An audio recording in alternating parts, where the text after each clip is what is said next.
vamos falar de geopolítica aí, geopolítica do Oriente Médio.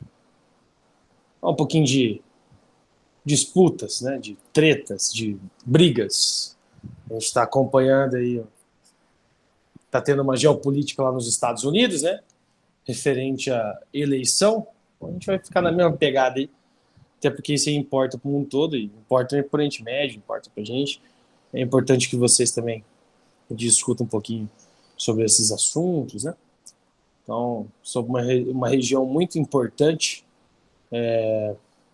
para o mundo todo, que é o Oriente Médio. Você fala assim, mas será que é importante? Importante porque, primeiro, existem muitos recursos naturais nessa região, então tem uma importância econômica, né? Principalmente para as nações desenvolvidas, como é o caso dos Estados Unidos e Europa. E depois é o berço das três grandes religiões monoteístas. Você fala assim, nossa, quais religiões, né? Islamismo, cristianismo e judaísmo, todas elas surgiram aí na Ásia, nessa regionalização da Ásia, que é o Oriente Médio, que é justamente essa região aqui, a região do Golfo Pérsico, que é uma das áreas com a maior quantidade de petróleo que existe. Então, muito interessante que a gente entenda isso, né? Essa área aqui tem muito petróleo. Não é a maior reserva está na Venezuela, mas é uma das maiores, né? Nessa região aqui tem bastante. Né? Essa outra área aqui também. Né? Aqui nem se fala. Né? Aqui também tem muito. Oman também tem bastante. Então, são áreas ali do, do, do, desse recorte da Ásia, né, que possuem ali muito recurso natural, petróleo. E existe um conflito internacional nessa região há muito tempo, né, para ver quem vai exercer a melhor dominação e influência sobre essa área. Né? Então isso se foi passando, o período da Guerra Fria fortaleceu ainda mais esse ponto, e hoje continua existindo. Né? Você tem Estados Unidos, você tem Rússia, que disputam muito essa área, e você tem a China também, disputando hoje o Oriente Médio. Mas, falando um pouquinho aqui deles, ó, então, Península Arábica, né? O Golfo Pérsico ali, é a região onde nós encontramos esses países. Aí tem o Golfo de Omã, Mar Arábico, Estreito de Hormuz. Né?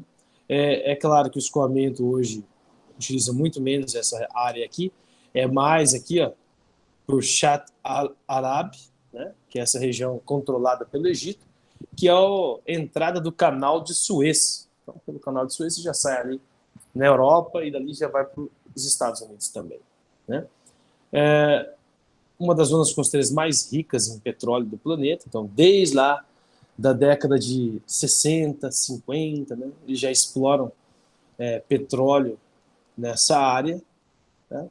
É uma região muito rica em recurso natural e quem controla essas riquezas naturais também obtém bastante acúmulo de capital, também são bastante ricos. Geralmente são sheiks e os príncipes do petróleo, né, que controlam essas regiões, essas áreas. Tá? Principalmente aqui, né, que foi uma área ali, ó, essa região aqui, uma área projetada e é onde vai ceder aí, ó, receber a próxima Copa do Mundo, Catar. Construções lá magníficas, um estádio climatizados, olha, coisa fabulosa. Importância aqui geoestratégica do Oriente Médio. Né? Então, ó, no aspecto geopolítico, o Oriente Médio apresenta uma localização estratégica, ele está entre a Europa, a Ásia e a África. Né? Foi a antiga Rota da Seda, Constantinopla, para chegar ali na Ásia, depois fechada pelo Império Turco-Otomano, e aí os europeus tiveram que criar um outro sistema, é aí que vem o negócio que pega a gente, né? Pega mesmo a nossa região aqui, que é as grandes navegações, por causa dessa rota aí, fechamento dela, que as grandes navegações surgiram. E aí, assim, chegaram aqui no Novo Mundo, colonizaram aqui o nosso território. Né? Cenário de importantes religiões monoteístas, ó, as três grandes estão localizadas lá, a gente acabou de falar, né? Judaísmo, islamismo e o cristianismo, todas elas localizadas nessa região. Os ismos aí, todos eles com um Deus só, aí varia o nome, né? E duas dessas religiões têm um Messias, né? A outra não. Tá? Então, o islamismo tem o Messias, o cristianismo tem o Messias, que é aquele o enviado por Deus, né? Para ensinar e trazer os ensinamentos para toda a sociedade. O judaísmo ainda não. Né? E é a mais antiga delas. Tá? Historicamente, que foi o ponto de partida do expansionismo árabe, depois do Império Turco-Otomano, isso também é outro fato. Assim, expansionismo árabe, sim. Maomé, além de ser um líder religioso, era um líder político e militar. Ele montou um exército. Por isso que vocês, quando vão estudar ali o islamismo, vocês vão perceber que a religião islâmica ela chega no norte da África, com Maomé, né, e seus seguidores. Ela chega no sul da Europa, ela toma conta do sul da Europa, por isso que depois tem um movimento contrário da religião católica, né, de dominação desses povos que tinham se convertido, até perseguição, e assim vai. Chega no restante da Ásia, vai lá para a Ásia Central, setentrional, mais ao sul, e no Sudeste Asiático. Tem vários países do Sudeste Asiático que são islâmicos. Né? Então ela se espalha. E hoje, até hoje, é a religião que mais cresce no planeta. Depois da morte de Maomé, né, ali em torno de 620 depois de Cristo, ele acaba morrendo, falecendo, aí começa aquela disputa dentro do mundo islâmico entre sunitas e xiitas. Né? O que é o sunita? O sunita segue a sunna. O que é a sunna? A sunna é uma parte do livro sagrado, né, da religião muçulmana, em que acreditam que qualquer pessoa que entende a sunna e o livro pode ser um novo líder do mundo muçulmano. Então basta você ter um entendimento da escrita, da leitura ali do livro, seguir a sunna que você pode ser um líder. O xiita não. O xiita, por isso durante muito tempo ele foi visto como mais radical, né, principalmente pelos Estados Unidos, e é por isso que os Estados Unidos vão apoiar, na época do Barack Obama, os jihadistas da Síria, né, porque na visão deles eles eram sunitas mais moderados. Só que depois desse apoio a esse grupo guerrilheiro jihadista, os Estados Unidos conseguiu formar o ISIS, que hoje é o pior grupo terrorista do planeta, que é o Estado Islâmico, que é jihadista, sunita, apoiado pelos Estados Unidos. Hoje não mais, mas no passado foi. Então, os xiitas eram os mais radicais. Por quê? Porque na visão deles, só um descendente direto de Maomé, né, poderia guiar a religião muçulmana. Muito louco isso, né, mano? Que seria ali, no caso, o seu genro, né? Que era lá o Mohammed Ali, né? Ele seria tem mais nome, né? Mas eu estou encurtando o nome dele, porque é gigante. Seria o descendente direto dele e poderia ali guiar a religião islâmica. E aí não houve um consenso entre os dois lados, e eles vêm rachados desde lá, de 620 depois da morte de Maomé. Então, desde lá, eles vêm seguindo segmentos diferentes, pensamentos diferentes, dentro da mesma religião. Professam a mesma religião, mas cada um tem a sua visão diferente ali de quem deve ser o novo líder. E vão surgindo grupos, facções, né, opostas, inimigas, dentro da mesma religião. E épocas aí eles se matam, né? E é o que está acontecendo hoje. Então você tem um Estado Islâmico, um grupo guerrilheiro, que persegue ali aqueles que são contrários à sua ideia de mundo, ou seja, não seguem a sunna, então persegue xiita, persegue cristão também, né? Basta não professar a mesma religião ou não entender a religião deles da mesma forma que eles estão perseguindo. Mais para frente a gente vai falar um pouquinho mais sobre esse grupo Estado Islâmico, né? E aí vem a formação do Império Turco-Otomano. A formação do Império Turco-Otomano ela é mais recente. O Império Turco-Otomano ele vai se formar ali no século XI. Tá? Ganha força no século XII. Mas se forma ali nessa época. E o cara desse Império Otomano, depois conhecido como Turco-Otomano, é Osman I. E aí ele modifica o nome do Império Muçulmano, mas a religião continua sendo a mesma e continua em ascensão, em expansão na Europa, né? Depois, primeiro na Ásia, depois na Europa, toma ali a região da Turquia, né? Constantinopla, que era um centro comercial da época, que é a ponta da Turquia que está na Europa, né? Que hoje nós chamamos de Istambul. Ele toma aquela região, ele fecha o tráfego, né, de pessoas ali naquela área, né? Ou seja, o trânsito, né, das pessoas ali naquela região, para poder fazer o comércio na Ásia. Então, o Osman modificou o sistema de comércio da área. Área de grandes conflitos e disputas territoriais. Isso aqui se deve principalmente à colonização europeia. Você, de novo, europeu ocupado. Sim, né, ingleses e franceses que colonizaram essa área. Saíram dessa região em alguns estados, eles não estabeleceram. Exemplo, Palestina e um outro exemplo, região dos curdos, né, o Kurdistão. E aí você tem hoje, nessa região do Oriente Médio, duas das maiores nações do planeta sem territórios. Por quê? Porque os europeus, quando saíram, não estabeleceram ali o limite territorial. Podia ter criado o Estado da Palestina já, né? E aí depois criado também o Estado dos curdos, o Kurdistão. Mas não fez. Preferiu deixar lá eles. A Palestina é um caso ainda mais difícil da gente entender, porque os palestinos viviam na região. Aí chegam os judeus, principalmente depois do Holocausto, solicitam um território, né? A ONU intervém, colocam eles na mesma região dos palestinos, e depois disso eles expandem ali e expulsam os palestinos para duas áreas, Gaza e Cisjordânia. E aí tem os curdos. Os curdos, esse aqui, coitados, não tinha nem território, estavam espalhados no Iraque, Irã, Síria, Turquia, estão até hoje. E representam a maior nação sem território do planeta, são os curdos. Se o Estado deles tivesse sido criado, o país, no caso, né, seria o Kurdistão. Poderia ter criado? Claro que poderia. Podia ter pego uma pontinha lá da Síria, uma pontinha do Irã, uma pontinha do Iraque, criado ali, Kurdistão.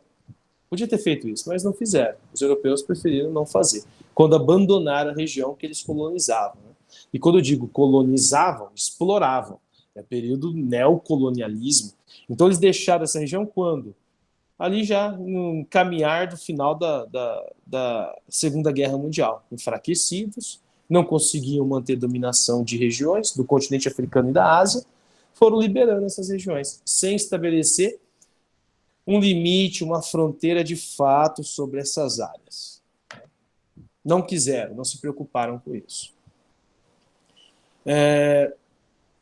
Essas disputas hoje são muito mais ligadas a Palestina e Israel, né, e aos Estados Árabes, que hoje já reconhecem mais Israel, até porque é uma potência, tem até arma nuclear, mas no passado, né, a gente vai ver daqui a pouquinho, eles tentavam derrubar Israel de todas as formas.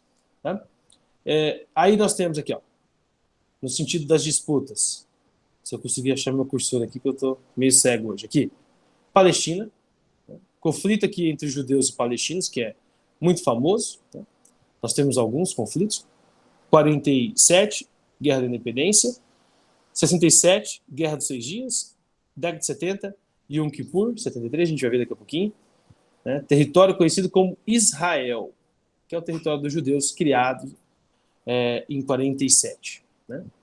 Questão nuclear envolvendo o Irã, isso aqui é outro ponto. Por que o Irã até hoje faz parte da lista de inimigos dos Estados Unidos?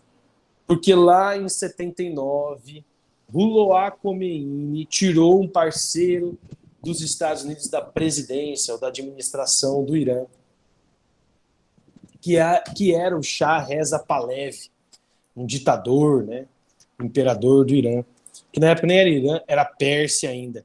E aí depois que ele tomou lá, fez a revolução no Irã, na Pérsia, ele instaurou o Estado iraniano, ou Irã, que é um Estado teocrático, ou seja, segue uma religião como constituição máxima. No caso, você já sabe, né? Islamismo. Então, desde 79, o Irã virou um inimigo dos Estados Unidos e foi tomado por um xiita. Os Estados Unidos, não satisfeito com essa revolução, impulsionou uma guerra contra o Irã na década de 80, patrocinando quem? O Iraque.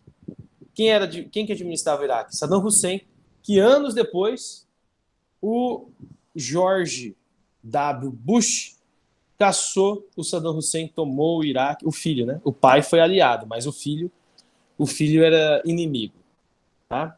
E aí acabou tomando o Iraque. Daqui a pouquinho a gente fala também. Aqui, ó, questão do Iraque, fomenta o surgimento de grupos fundamentalistas islâmicos, tornando mais evidente a problemática do terrorismo nessa região. Isso aqui tudo é uma falácia dos Estados Unidos. No início da década ou início dos anos 2000, melhor dizendo, né? Acho que vocês vão se lembrar um pouquinho disso aqui. O que acontece lá no Iraque? O ano é 2003. Vem na sequência dos atentados ali de 11 de setembro de 2001. Por que atentados? Porque você teve os aviões das Torres Gêmeas, World Trade Center, mas você teve um avião no Pentágono, você teve um outro indo para a Casa Branca, né? Depois disso, você tem George W. Bush, filho, criando ali a doutrina Bush, que também é conhecido como Guerra ao Terror. Em 2001 mesmo, ele invade o Afeganistão. Não satisfeito, ele vai lá em 2003 e invade o Iraque. Mesmo a ONU falando que o Iraque não tinha arma de destruição em massa, a ONU falando que o Iraque não protegia terrorista, porque o Iraque estava falido, ele invade o Iraque. Ele tira Saddam Hussein do poder. Aí muita gente fala, ele queria levar a democracia para o Iraque. Essa era a frase, né?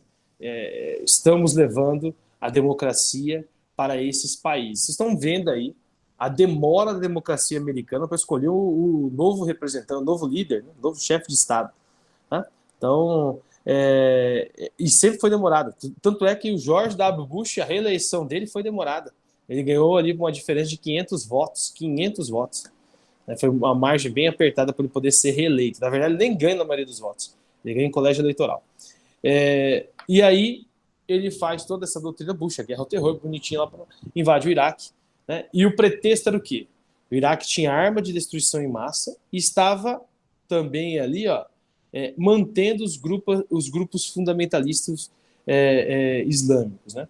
Que depois que os Estados Unidos acabou assumindo aquela área, comprovou que não tinha nada disso. Você fala assim, mas como comprovou? O Estado americano divulgou porque é tudo secreto? Não. Quem divulgou foi Edward Snowden, né? Foi ele que foi lá e colocou um pendrive e divulgou tudo que os Estados Unidos tinham feito no Oriente Médio nesse período ali do início dos anos 2000. E ele soltou no Wikileaks. Aí o Wikileaks soltou para as redes de noticiário. Aí a gente ficou conhecendo as práticas americanas, né, de guerras ali no Oriente Médio. Tá? Naquela ideia de levar a democracia para esses países. Né? Guerra que até hoje ocorre. Né? Guerra ao terror ela começou nos anos 2000 e ela ainda continua ocorrendo. Nós estamos em 2020. Aí muita gente não entende por que os Estados Unidos têm a maior dívida externa do planeta. Uma guerra sem fim, quem é que aguenta? Vai possuir a maior dívida externa do planeta mesmo, não adianta. Guerra que não acaba nunca. Mantém, vai perpetuando guerra. Posição estratégica aqui dele, né, do Oriente Médio, a localização dos países, continente africano, Europa, aqui comunicado por Istambul. Aqui a região do Cáucaso, que é uma outra parte da Europa, leste europeu, né, a Ásia, a saída que tem ali para a Ásia também. Tá? O petróleo no Oriente Médio, então, início de 1900, foi descoberta essa reserva, é o período ali de início da segunda revolução industrial, e aí, vocês sabem, é a principal fonte energética da segunda revolução industrial. Né? Então, a descoberta do petróleo, a descoberta também desse combustível, e o quanto ele era volátil, e o quanto ele era ali também necessário para as indústrias, né? Importante, a queima dele, muito melhor que a do carvão mineral, avançaria no processo produtivo. Então, o avanço na fabricação de automóveis nesse período também, né?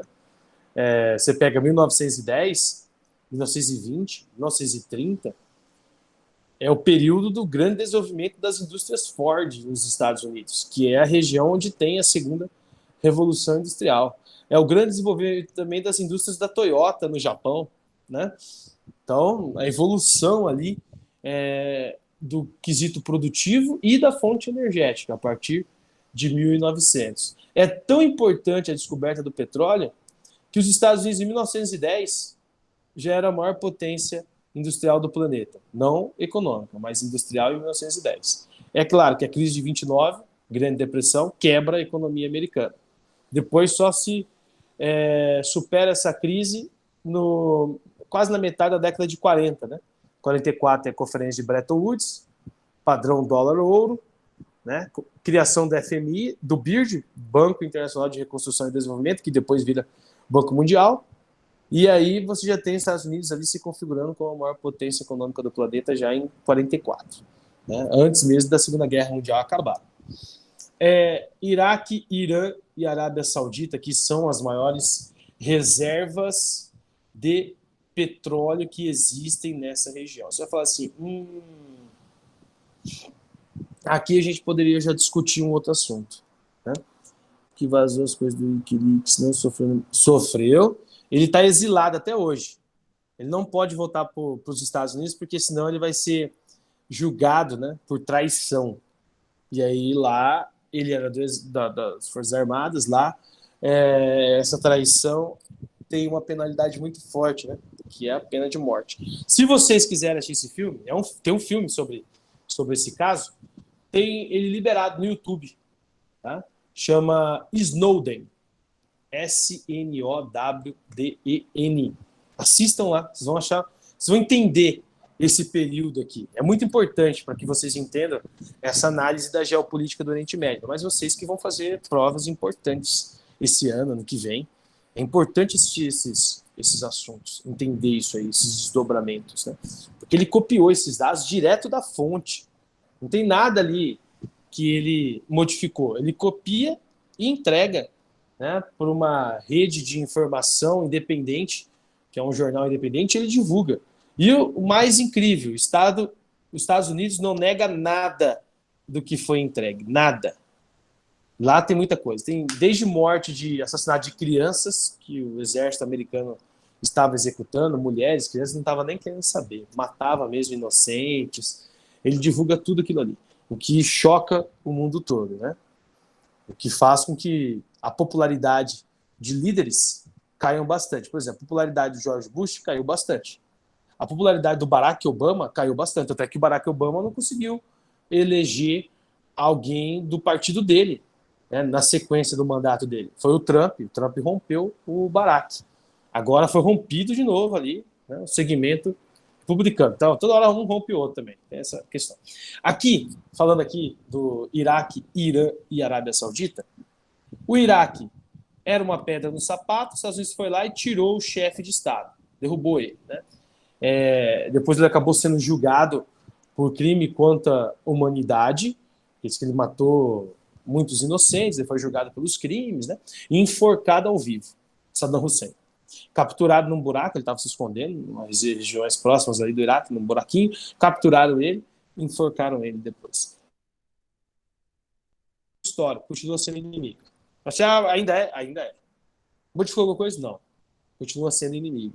Os Estados Unidos têm uma política contrária à política do Irã. Tanto é que agora o Biden deve revogar ali alguns tratados que foram feitos entre o Trump e os líderes ali, né, do Irã, tá? Tratados nucleares. Né? E Arábia Saudita. Essa aqui, aliada histórica dos Estados Unidos. Apesar de toda a repressão que ela faz contra os direitos das mulheres, né? Contra outros povos que não seguem a mesma religião islâmica dentro desse território, principalmente cristãos, por isso que ela é tida como cristofóbica, né, para muitos aí. A Arábia Saudita é uma aliada histórica dos Estados Unidos. Então, por ter uma das maiores reservas, é aliado. Esse aqui era aliado, virou inimigo, depois foi tomado, né? Esse é o único que ainda resta, que é o Irã. Petróleo de alta qualidade, de fácil extração, esse aqui é um outro ponto que os três apresentam, igualzinho da Venezuela. Alta qualidade, fácil extração. Você perfura lá, você encontra petróleo. O que é um petróleo de alta qualidade? É um petróleo mais puro. Você demanda menos tempo para destilar esse petróleo e fazer com que ele vire um combustível ali. Tem petróleo mais bruto, aí você tem que trabalhar mais, tipo o do Brasil na parte continental. Porque o do pré-sal ali da região de Santos, esse aí é alta qualidade.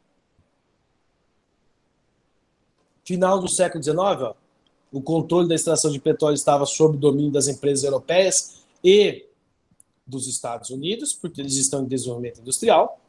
Só que aí surge no Oriente Médio, nesses países árabes, o tal do nacionalismo, que depois vocês vão ver, vai ter um nome, vai ser chamado de pan-arabismo. E ele foi criado e chefiado por Gamal Abdel Nasser, que era um general egípcio. Ele já faleceu, ele era um general egípcio, e ele que criou essa ideia do pan-arabismo, ou seja, a grande nação muçulmana, para poder ter o controle novamente da extração de petróleo, não ficar nas mãos dessas potências do mundo desenvolvido. Né? É mais ou menos o que a Bolívia fez quando o Evo Morales assumiu o poder. Foi lá e pegou uma empresa da Petrobras que estava extraindo gás natural e não pagando nada para os bolivianos e estatizou aquela empresa, tomou ela, virou boliviana. E hoje o Brasil tem que pagar pelo gás natural. Muita gente fala assim, nossa, hoje o Brasil paga pelo gás natural. Mas, gente, explorava sem pagar nada. Nada mais justo do que pagar.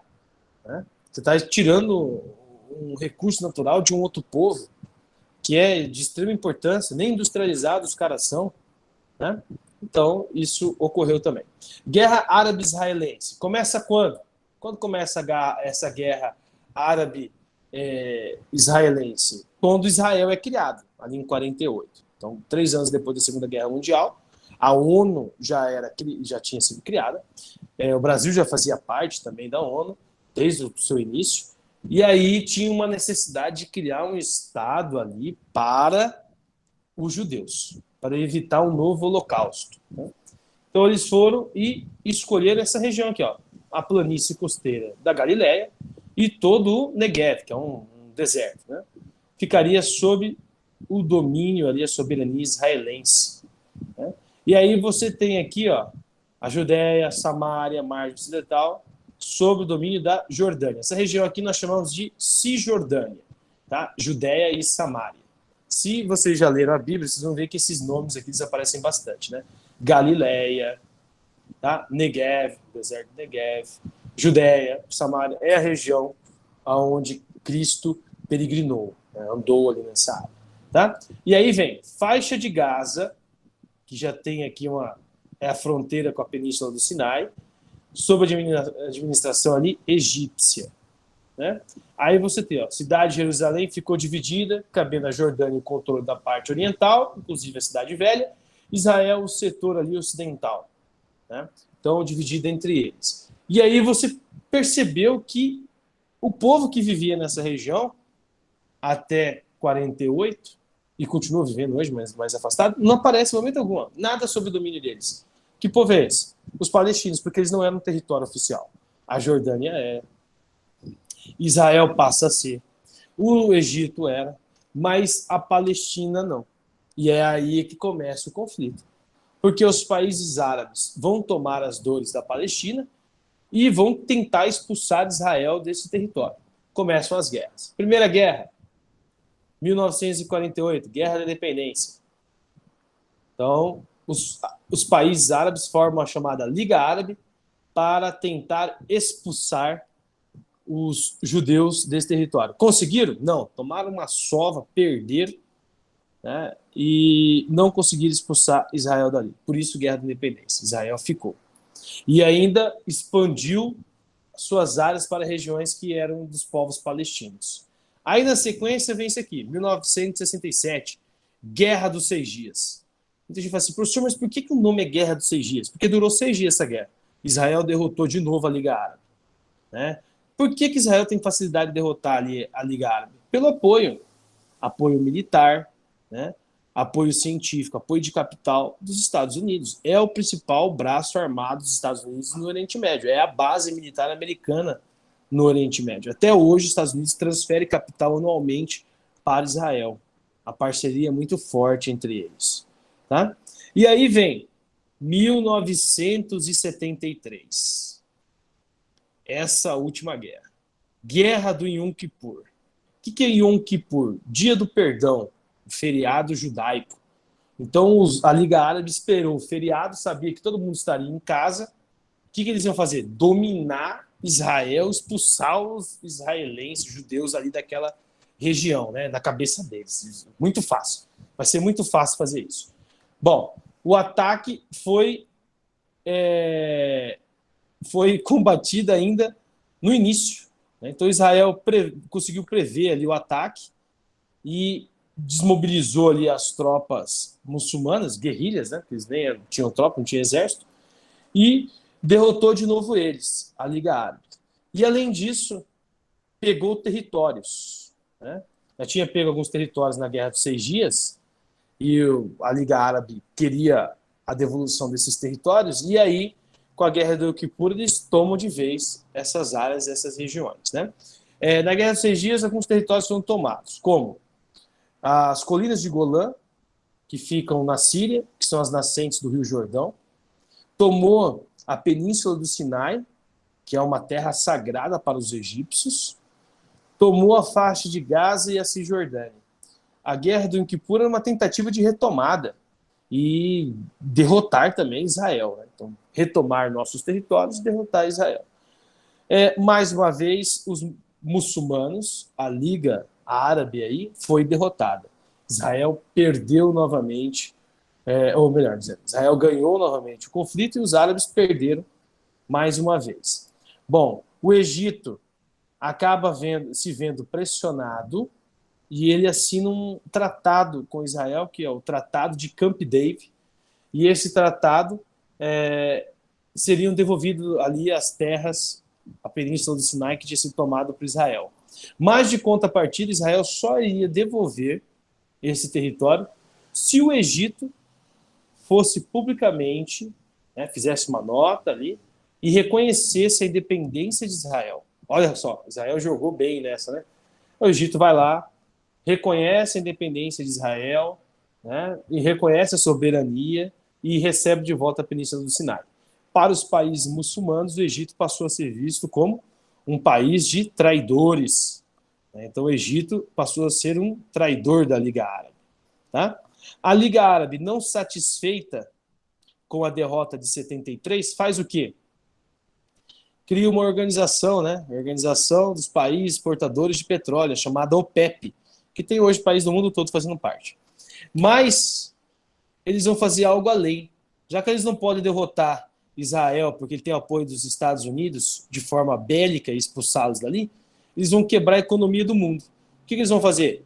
Eles vão reduzir a produção de petróleo e eles vão elevar o preço do barril. O barril era vendido em média a $4, foi para 12, depois para 20. Então elevou o valor do barril do petróleo. Esse período aí de diminuição da produção do petróleo e elevação do preço do barril ficou conhecido como o primeiro choque do petróleo, que é tão falado na economia na década de 70.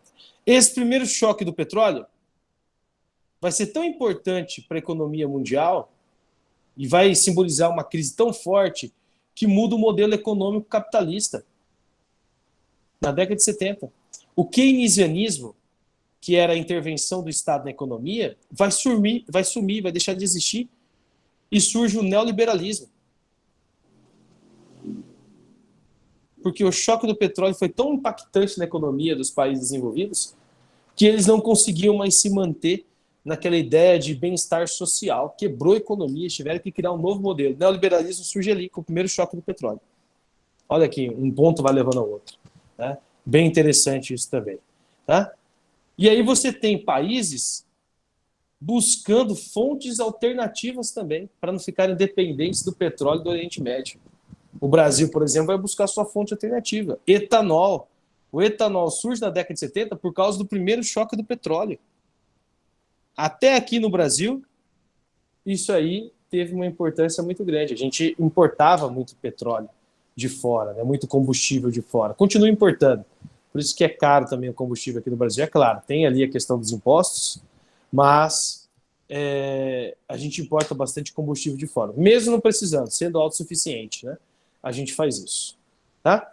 Então, o choque do petróleo, que é ligado aqui à guerra do Yom Kippur, década de 70, que é como os árabes venceram as potências desenvolvidas, porque criou uma crise econômica fabulosa neles, interferiu no mundo todo, inclusive aqui no nosso território, inclusive aqui no Brasil. De certa forma, foi até bom, né? Porque a gente desenvolveu um combustível alternativo ao petróleo, que é o etanol. Revolução Iraniana, eu comentei um pouquinho com vocês, ela ocorre em 79, com a chegada do Ayatollah Ruhollah Khomeini ao poder, e derruba do poder esse cara aqui, né? A ditadura do Shah Reza Pahlavi, que era apoiado pelos Estados Unidos. E então essa revolução tinha como objetivo aqui, ó, barrar o projeto de ocidentalização apoiado pelos Estados Unidos. E de fato, o Irã, no caso a Pérsia nesse período, era o país do Oriente Médio mais ocidental. As mulheres tinham muita liberdade, né? Eles usavam roupas ocidentais, não era um país teocrático, tinha uma massa de cristãos muito forte, mas a Revolução Iraniana acabou modificando tudo isso. Então, o movimento do Ayatollah Ruhollah Khomeini aqui, ó, retornou do exílio, toma o poder e reintroduz aqui dentro do Irã os costumes muçulmanos dentro do território. Inclusive a Sharia. Eu falei assim, o que é Sharia? São as leis, o código de conduta do Alcorão, né? Então, vira a Constituição do país. O livro sagrado passa a virar a Constituição do país. Aqui embaixo fala, ó, deixou de ser uma ditadura apoiada pelos Estados Unidos e passou a ser uma ditadura fundamentalista islâmica. E assim até hoje, né? Aqui a população nas ruas, e foi apoiado, Ruhollah Khomeini foi apoiado, essa aqui é uma imagem dele, ó, apoiado pelo povo, para ele chegar ali ao poder. Aqui algumas obras dessa revolução, né? Então a tomada, por exemplo, aqui da embaixada americana, deixando os reféns, né? Durante um período bem extenso, ficaram presos. Esse aqui é o Ayatollah Ruhollah Khomeini, o cara da revolução, tá? A guerra Irã-Iraque, de 80 a 88, rapidinho para a gente fechar aí nos últimos minutos, apoiada pelo George W. Bush pai, conhecida também como Guerra do Golfo, né? Essa guerra aqui. Aqui, no caso, o Iraque vai ser um aliado dos Estados Unidos. Saddam Hussein ele era sunita e o Ruhollah era xiita. É daí que vem a ideia dos Estados Unidos, e passando isso para o mundo todo, porque a gente compra a ideia dos caras, de que os sunitas são mais moderados e os xiitas são os mais radicais. Então ele fica lá 8 anos de guerra, né? Muita gente morre, o Iraque fica extremamente endividado, e quem vence esse conflito? Ninguém. Né? Só serviu ali para não ter mais relação entre os dois países. Né? E o Saddam Hussein, que era um aliado, depois passa a ser um inimigo. Então, ó, Saddam Hussein exigiu controle total pelo canal de Shed al-Arab, que é a entrada ali para o canal de Suez, que a gente viu aquela hora, é o motivo dessa guerra aqui.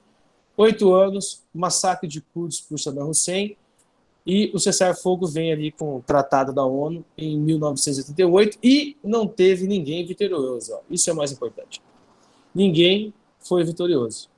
Só quem? Só os Estados Unidos. Desgaste dos dois países significa uma vitória dos Estados Unidos, né? Saddam entra aqui no mapa, né, dos Estados Unidos como aliado, mas depois ele vai cometer um erro, porque ele, endividado, precisava pagar suas contas, né, fazer o crescimento do país crescer de novo, e são países que são extremamente ligados a uma atividade econômica só, que é o petróleo. Ele quis ampliar suas reservas, e aí ele tentou tomar quem? O Kuwait. Aí é que está o grande erro, né? Porque o Kuwait era um aliado dos Estados Unidos, os Estados Unidos vai tomar as dores do Kuwait ali, e aí a Guerra do Golfo. Tá? Aquela operação Tempestade no Deserto, que é famosa, tem até um filme sobre ela. Né? Guerra do Golfo aqui, ó, controle ali dos Estados Unidos sobre o Kuwait, né? Os países árabes, Saddam Hussein, tudinho. Tempestade no Deserto aqui, que é a força, as tropas. Esse aqui é o pai do George Bush, complementando, porque o Iraque passou a ser derrotado. Os curdos que eu comentei com vocês, a maior nação sem território do planeta, a região em que os curdos estão localizados aqui, ó, Turquia, né, aí pega lá um pouquinho, ó, Irã, Iraque, Síria, que está em guerra até hoje. A guerra ao terror, que a gente falou também um pouquinho, dos Estados Unidos, começa nos anos 2000, para combater ali, principalmente o seu arqui-inimigo, Osama Bin Laden, né, então contra o Talibã e a Al-Qaeda. Talibã era governo islâmico, Al-Qaeda, grupo terrorista, ambos ali com influência de Osaminha. Osama Bin Laden, que não era afegão, muita gente confunde isso também, ele era saudita. O pai dele era um sheik do petróleo. Tá? A invasão do Iraque, eu comentei com vocês, ó, tá? Liberdade do Iraque, em 2003, pelo George W. Bush, né? Que era o objetivo de desarmar a lista da Hussein. Tá? O surgimento do Estado Islâmico, que é o grupo terrorista, só para a gente fechar, o grupo terrorista mais recente, né? Vem ali do apoio aos jihadistas que, de certa forma, tentavam derrubar Bashar Assad, o presidente da Síria. Bashar Assad, que não caiu, continua como presidente da Síria, e não caiu porque ele é apoiado pelo Vladimir Putin. Então, os Estados Unidos acabou apoiando um grupo terrorista, que hoje é o pior do Oriente Médio, né, que é o ISIS. Tá? E o Bashar Assad se mantém no poder ainda hoje. Né? A ideologia aqui, ó, do Estado Islâmico, né? Então, o wahhabismo, né, que é a ideologia deles ali mais radical, jihadistas, e a questão, para a gente fechar, da Primavera Árabe, que é aquele movimento que ocorre a partir de 2011, em que as pessoas se comunicam ali a partir dos celulares, né, das redes, para derrubar os líderes, os tiranos que estavam há muito tempo no poder desses países. Né? Alguns eles conseguem, por exemplo, Tunísia, Egito, Líbia, eles conseguem. Outros não. Né? Turquia se manteve, Síria se manteve e assim vai. Tá? Vou pedir para vocês, coloquem o nome na lista aí, já vi que a galera colocou. Quem não colocou, coloca. Quem já colocou está liberado. Até a semana que vem. Né? Boa semana a todos. Tá? Semana que vem a gente se vê novamente aí. Beleza? Na segunda, né? Segunda-feira que vem. Show. Falou, professor, até mais. Falou. Até segunda. Qualquer dúvida que tiverem aí também, anotem. Aula que vem a gente troca uma ideia.